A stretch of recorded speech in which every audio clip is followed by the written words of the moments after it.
जय भोजपुरी सब भोजपुरी श्रोतागण के हम जी तिवारी जी प्रणाम बा और स्वागत बा। आशा करते आप लोग बहुत बढ़िया ओखम जा लेके हाजिर बनी आप लोग के बीच में भोजपुरिया भाषा में देसी रिएक्शन। जौना गाना के नाम बा कजरा मोहब्बत वाला, जो की पवन सिंह कजरा मोहब्बत वाला गाना आप लोग हिंदी गाना तो सुन ले बानी। लागत आ ओकरे रीमेक ह काहे के सारे गामा से आ रहल बाटे और एक टीजर जोन बा रिलीज हो गइल बा, सिर्फ कमिंग सून लिख के छोड़ दिहल गइल बा। कब रिलीज होई ई डेट और टाइम भी नहीं के बतावल गइल, तो सोचनी है कि आ गइल बा और यही मौका पे भी देखी हारल थाकर आइल बनी कहीं गइल रही, तो सोचनी हम कि गाना के रिएक्ट कर दिहल जाओ, टीजर के रिएक्ट कर दिहल जाओ, थोड़ा कुछ माल भी कमा लीजिए। टीजर पे क्लेम ना आवेला और बाकी जो फुल वीडियो आदमी करल तो क्लेम आ जाला, तो कुछ मिले वाला ना। टीजर पता नहीं कुछ मिल जाला, ऐसे एनर्जी आ गई।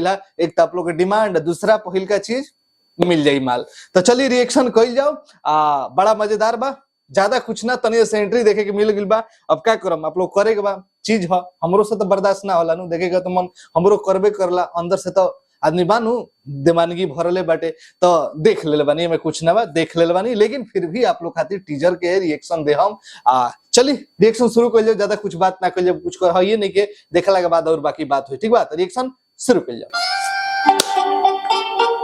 अरे जी, व्हाइट ड्रेस, घड़ी, चश्मा, अरे मुंह में ले बड़े पुराना स्टाइल। अरे बैकग्राउंड कमिंग छुआ के छोड़ दिहल गई तो हालू है हो गई।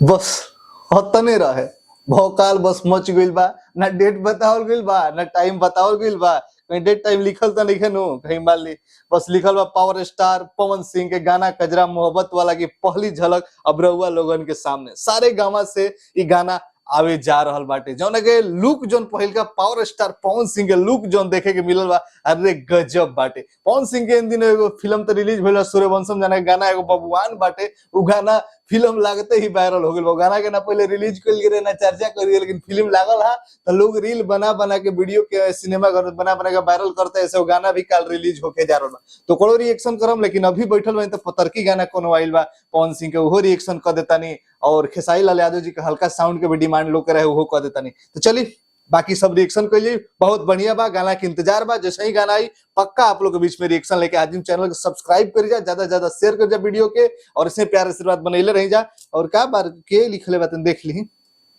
ज्यादा में क्या बात करे कोई।